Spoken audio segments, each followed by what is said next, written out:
السلام عليكم ورحمه الله تعالى وبركاته. خوتي العزاز، اليوم في هذا الفيديو هذا غادي نهضروا على حسن اللي صراحه الله كعا وما عجبوش الحال وما رضاش بالعربيه انه يقولها ديك الكلمه يقولها فيه باه، لان لو كان شي واحد في خوتو ولا شي واحد غيقول لك غير حاسدو ولا شي حاجه، ولكن الاب صعيبه. يعني ملي يشهد فيك باك ما عندك المهم ما عندك فين تهرب. وهنا الصراحه الله بزاف الناس اللي قال لهم راه يعني واحد الكلمه قالها حسن، قال لهم الكبير هو اللي خاصو يرد الاعتبار وما عجبهمش الحال، وقال لك غادي نخويو ديك القناه الا مشى حتى با محمد حطوه باش يعتذر رشيده او يقول لها شي كلام يعني مشاو فيها. وهنا خوتي العزاز، واش فعلا با محمد غلط في رشيده؟ واش يعني صراحه الله بزاف اللي كيقول لك شوف اش داروا التيتيش، يعني ما خلوا ما حطوا ليها وما خلوا ما قالوا فيها. با محمد خرج فيها طول وعرض، ولكن ما تقلقات، ما بقى فيها الحال، ضحكوا ويعني عادي دايرين فيديو بيناتهم. المهم ومتفقين ان حتى واحد ما خاصو يبقى فيه الحال. داكشي اللي المهم بديك الصراحه اللي تقالت فيه، سواء كان سواء ما كانت خاصو يتقبلها. وهنا خوتي العزاز شفنا رشيده، يعني اللحظه اللي تقالت فيها ديك الكلمه صافي بحال اللي ذبحها، ما قدرتش تكمل داك الفيديو. يعني كانت باينه في الملامح ديالها. وصراحه الله يعني هي لو كان قالها شي واحد اخر، وراه هي قاصحه في كلتا الحالتين، سواء قالها شي واحد براني او شي واحد في خوتو او قالها باه، لان ديك الكلمه ديال مغلوب صعيبه. وكتبقى بنادم ما كيرحمش، بنادم ما كيرحمش. وهنا قالوا لهم كنتو كتسناو ياسين اللي تقال فيه ديك الهضره، ولكن لشده الاسف تقالت في حسن. يعني كانت تقالت في راه براسو ياسين كانت كيتسنى ديك يقولها فيه با محمد، ولكن ملي قالها في حسن كلشي تصدم كلشي تفاجئ. المهم خوتي العزاز، المهم رشيده قالت لك كاعيه وما عجباش الحال، يعني بحال زعما بقى فيها الحال. انا يمكن راني فعلا انا هكا وهكا كيشوفوني انني غالبه الراجل، ما رضاتش. والصراحه الله اش غنقول لكم موقف ما يتحسدوش عليه. المهم خوتي العزاز، اول حاجه راه كاين شي وحدين اللي كيقول لك راه كيمثلوا وكيديروا افلام، واخا تكون تمثيل واخا يكون فيلم، ولكن راه كلمه صعيبه هذه، مغلوب مرتو صعيبه. يعني واخا يكونوا ضاحكين وكانت تبقى له لاصقه ليه بلاك على دارو. المهم خوتي العزاز، اول حاجه قبل ما ندخلوا في التفاصيل كنعطيو تحيه لكاع الناس كتبعنا من اي مكان في هذا العالم. كنشكركم جزيل الشكر ومرحبا بكم والف مرحبا، وشكرا لكم على المسانده والدعم ديالكم وعلى الكلام الطيب ديالكم، وكاع الناس اللي داخل الوطن وخارج الوطن، كاع اللي كيتبعنا من اي مكان في هذا العالم كنشكركم جزيل الشكر. المهم كما العاده اللي دخل ما يبخلش علينا باللايكات والتعاليق المحفزه، وشكرا لكم جميعا. اول حاجه خوتي العزاز، شوفوا راه الانسان الا قال لك اللي كيدير الخاطر، اللي كيدير الخاطر كيبقى بلا خاطر، هذه باينه. اي واحد كيتساعف مع مرته كيدير لها الخاطر كيكون مع العائله كيسميوه مغلوب، هذه ما كاينش ما يحيدالوش الطبيب. واذا كانوا متفاهمين مع بعضياتهم وكيحن فيها وكتبقى فيه، المهم وكيساعفها، وتي الا كان كيبغيها يعني ما كيبغيش المهم طريقه كيعبر بها يعني على حبوا ليها، يعني بديك الموده والرحمه وسميتو، وكيتشارك معها بزاف د الحويجات وكيسمح لها بزاف د الحويجات وكيساعفها بزاف د الحوايج ولو تكون غلطه فيهم. يعني هنا كيحسبوه مغلوب. وغادي نديروا واحد المقارنه اضطراريه ما بين ياسين وما بين حسن ورشيده. علاش؟ الصراحه الله يعني حسن تيتيش هي اللي دايه هاد التهمه، تيتيش هي اللي دايه هاد التهمه، وقال لك يعني بالسيف عليه، راه الا ما دارش ما طاحاش وهذا تهزو تخبطو، يعني قال لك دوز فيه. هادشي اللي كيتقال. ولكن كنشوفوا ياسين يعني كيبغي مرتو كيعبر ليها قدام الناس وقدام العالم ومسعفها ومسعف والديها، ويعني هادشي كنشوفوه بالواضح.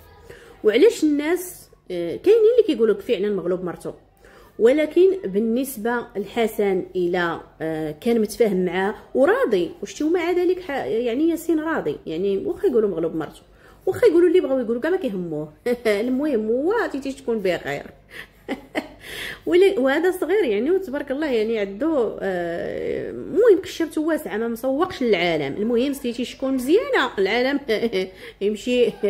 المهم ما على بالوش. بالنسبه لحسن ما رضاش على هاد ما رضاش تقال فيه هاد الكلمه، لان خوتي العزاز اصلا هو الكبير في خوتو، يعني هو اللي كيقول لك واحد المهم الكبير يعني. وبا محمد بزاف د المرات اللي كيقول لك انا حسن كنحشم منه، انا حسن بيني وبينه الوقار، يعني المهم الاب كيحترم الابن ديالو، لان حسن كيحترم باه، ومهم مداصرينش بيناتهم واحد علاقه زوينه. المهم كل واحد عابر شبرو جالس عليه محترم باه ترونكيل، عاوتاني باه ما كيقدرش عليه لان فعلا فارض الاحترام ديالو مع الاب ديالو، ولكن جا لهاد النقطه هذه وزرقها. هنا خوتي العزاز كما قلنا ياسين اللي كتقال فيه هاد الهضره قشبته واسعه، ولكن الناس اللي قالوا لك زعما راه علاش ياسين كتقال فيه الهضره في هذه الهضره، لان ياسين عقليته مفروحه، ان ياسين بحال مشكل مبرهش ما مسوقش، يعني ما ناضش، ماشي ما ناضش، المهم مازال طايش، مازال ما على بالوش، مازال. ما بالنسبه لحسن ملي غتقال فيه انسان كبير في العمر، تاني حاجه ما يرضاش، ثالث حاجه لانه رشيده اللي دار ليها الخاطر وتعامل معها زوين، غير مؤخرا نقولوا كاع ماشي شحال هذه، ولكن هو قال لك عمرني انا ما توشيت فيها، عمرني ما ضربتها، مع العلم ان قال لك ضربها بالنعناع مد ليها الصباع وسولو انتصار اللي كانت حاضره. المهم واش كاينه شي مره اللي ما تخاسرتش هي وراجلها؟ راه ما كايناش هذه نهائيا، ورشيده وحسن وتخاسروا، والحسن وسميتو حفصه وتخاسروا، وتيتيش وياسين ما نقولش لكم الريقاطه كتنوض، واي كوبل كتنوض بينو المشاكل، راه ما يمكنش ما تكونش المشاكل، هذه مساله عاديه. ولكن حسن شفناه يعني داك الهجوم اللي كان وقع على رشيده، دوك المشاكل اللي دازت فيهم، داك الشيء ربما تما يعني خوفوا عليها، خوفوا على وليداتو، ان لقى الزواج ديالو كيتهدد، وان خوها بالفعل كيقول لها طلقي واجي، يعني ربما هو في ديك الساعات المهم حاول يحتضنها، حاول يرجع لها الثقه في نفسها، حاول سميتو يخرجها من داك الاكتئاب، لان الصراحه الله كانت كتاكل العصا، وبالخصوص ان انسان يضرب لك في الشرف ديالك والعرض ديالك راه ماشي سهله، ولقاتو هو في هذه المساله هذه وقف معاها. وربما هذا با محمد فسروا على انه مغلوب، ملي كيشوفوا كيدير لها الخاطر وصابر معاها وغازيدي وسكتي وما عليش، وهذا داير لها الخاطر، يمكن تما فين قال راه مغلوب. ولكن رشيده ما قبلتش هذه القضيه هذه، لان صراحه الا كانت هي فعلا كتقدر الزوج ديالها وحاطاه في عين كبيره ومحترمه وكتقول زعما يعني مهم هاد المساله هذه ما عمرها طاحت لها في البال انها هي تكون غالباه، وملي غادي شي واحد يصرفقك وبالخصوص شيخك اللي هو وامام الملأ، يعني صعيبه شتي حقر ودايزه كذاب ودايزه مي مغلوب ما دايزاش مغلوب صعيبه. ويا ريت لو كانت قالت في ياسين ولا كما قالت الحسن ودايزه عواشر كاع ما مسوقينش، ولكن يعني قالوا الفقيه اللي نتسناو بركته دخل بالجامع بلغته. صعيبه هاد المساله، اش غنقول لك والله الا صعيبه، ولكن با محمد كيبقى تاج راسكم وكيبقى خط احمر وصافي قال ديك الهضره. المهم ينواها كما بغى ينويها، ما حتى واحد ما غيلوموا عليها ولا غيقول له علاش قلتي ولا صافي خرجات. المهم هو ربما التفاهم ديالهم، ربما عشرتهم مع بعضياتهم مساندين بعضياتهم وواقفين مع بعضياتهم، هو فسرها بديك الطريقه. المهم شجعوا با محمد عاودوا شجعوا با محمد الحلقه الثالثه قالوا ثالثه ولا ثالثه. المهم المره الثالثه مشيتوا فيها كاملين، الا عاودتوا حضرتوه في شي حلقه من هذا النوع غادي يضرب لكم شي فرشه اللي ما تلقاوش ليها الحل. المهم بكل صراحه بزاف الناس اللي ما عجبهمش الحال، يعني ملي قال حسن خص الاب دي، شوف حسن عاوتاني ما تفهموش غلط، ماشي غادي يجي يرد لي اعتبار يعتذر ولا شي حاجه، ولكن يفسر ليهم شنو قصد بها. هذه ما فيها حتى شي عيب ان با محمد يفسر عادي، واخا يفسر يقول لهم فعلا انا كنشوفه مغلوب، يعني يقدروا يفهموا له علاش هذاك السيد كيبان لك مغلوب، ولدك كيبان لك مغلوب علاش، يعني ها شنو كنشوف هذيك السيده كدير وشنو كنشوف هذيك السيده كدير. ربما داكشي اللي المهم واخد فكره غلط، تحط النقط على الحروف، ولكن الاب ماشي هو يعتذر، وانما غير يوضح لهم غير مجرد توضيح، يعني علاش قال ديك الهضره، يعني ربما شي حوايج يعني با محمد خارج ليه من البال، ربما ما دايرش حسابهم، لان راه رشيده دازت في واحد الظروف اللي هي صعيبه وصعيبه بزاف، وراه اي واحد غيطج واي واحد غيدير شي حوايج لا علاقه، وربما تما راجلها يعني قدر الموقف ديالها وخاف عليها، والمهم وخاف على وليداته بزاف د الحوايج، علاش كيتنازل وعلاش باش ما يتفركتشلوش العش ديالو، خايف على وليداته، والمراه يعني تعرضت للكوارث. ربما يعني كما قال لك انا كنت ليها طبيب نفساني، ربما با محمد ما ردش البال لهاد النقطه هذه، يعني ما قالهاش مقصوده، قالها المهم داكشي اللي جاب ليه بالو صافي، كما كيشوف الامور غير على برا، ولكن الواقع خصو ما فيها بس الى هدر ويعني وشرح، لان هذاك ولدو كبير، وزيدون راه الناس اللي كتفرج ويرد له قيمته، هذاك الا رد له قيمته واعتباره قدام الناس، واخا يقولوا لك دابا شتي من الاخر غنجيكم من الاخر، شتي دابا واخا با محمد يخرج ويقول لهم ماشي القصد ديالي هذاك، انا يا مغلوب مرتو يعني كيسعفها ولا المهم ولا كيفاش غيفسرها، المهم هو غيلقى لها شي تخريجه خيقول له خرجيتي من جهه ولدك، صافي دابا خرجات القرطاسه فط جات فيه ما عندك ما دير هادشي اللي عطا الله. الصراحه الله بزاف اللي تاهمين تيتيش وكيقولوا لها غالبه راجلك ودايره وفاعله وتاركه، ولكن تصدموا صدمه كبيره في هذه المساله هذه. وعلاش اخوتي العزاز؟ لان الارشيف ما كيرحمش حتى دابا شنو رجعوا كيقولوا، قال لك واش عقلتو يعني ملي سميتو على حساب الدار، على حساب الدار وقفت لهم البيضه في الطاس وهربت وتبعوها وما بغاتش تخرج، وقالت لهم نون ياك حل العيون، الفوقي ديالي هو ديالي وما نعقل حتى على شي واحد، وداروا وما لقاوش الحل وعطاو لها الفوقي. وهذا الشيء قال لك زعما دات الحق ديال ضيعت سميتو حفصه، وهي دات الفوقي. المهم من تما هزوا عليها واحد النظره، وبينها وبين ياسين اللي نهار فاش اختار الدراري اختار صفوان واختار نزار وما اختارش ولادها، كانت بيناتهم واحد الحساسيه مده طويله، وبحال بين لها ما عندوش معاها ولا مع ولادها، رغم ان البنات سميتها ملاك ولا سميتو كانت على سميتو داك الوليد الاخر المهم ولدهم انس وقيله، المهم كيبغيوه كيحماقوا على عمامهم، ولكن دابا فات اللي فات يعني. ولكن التعاليق الارشيف قالوا لا يرحم مازال كيجبدوا هذاك الشيء، وكيقول لك يعني كاين الكره قديم وبيناتهم.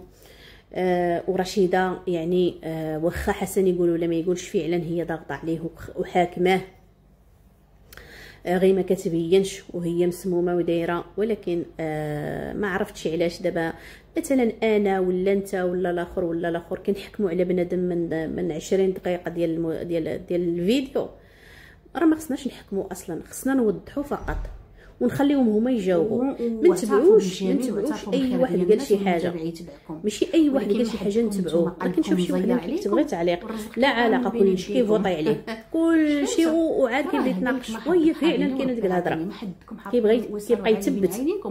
ولكن الا خصني نكون حتى انا عندي راي، وحتى انا تكون عندي واحد النظره ثاقبه، وحتى انا نكون يعني خاصني نخدم الدماغ ديالي والذكاء ديالي باش نفهم الامور، ماشي نتبع الناس بكل صراحه. وهنا كنقول لكم شتي هذا السؤال وجاوب جاب لكم هليكه ومضيع وقتك في بزاف ان الناس ما كتبغيش الصراحه، هو كاع هو مغلوب مرتو يعني كيسعفها وكيدير معاه، واش هو الوحيد اللي تقالت فيه؟ وراه اي واحد كيتعامل مع مرتو زوين كياخذوا فيه عليه ديك الفكره، سواء خوتو سواء والديه وسواء حتى البراني، كيقول لك هذاك مسعفها وما كيقولهاش في ياسين، ما كيقولوش مغلوب مرتو تابع غنساب وسمح في والديه وتابع نسابو. علاش ياسين كيتسوق لهم؟ واش عمركم شفتوا ياسين بقى فيه الحال ولا تيتيش بقى فيها الحال؟ كاع مسوقين اللي بغى يهضر العام طويل كاع مسوقين العالم، والله العظيم والله هكا كتبغى الوقت انه تلوح موراك، ما ترجعش ما تشوفش موراك كاع تصرفاتك لان المواقع خاصك تكون عندك المناعه. ماشي اي كلمه غادي تهدمك واي كلمه غادي دابا رشيده مشات تخبعت. علاش غادي نتخبع انا هذا السيد؟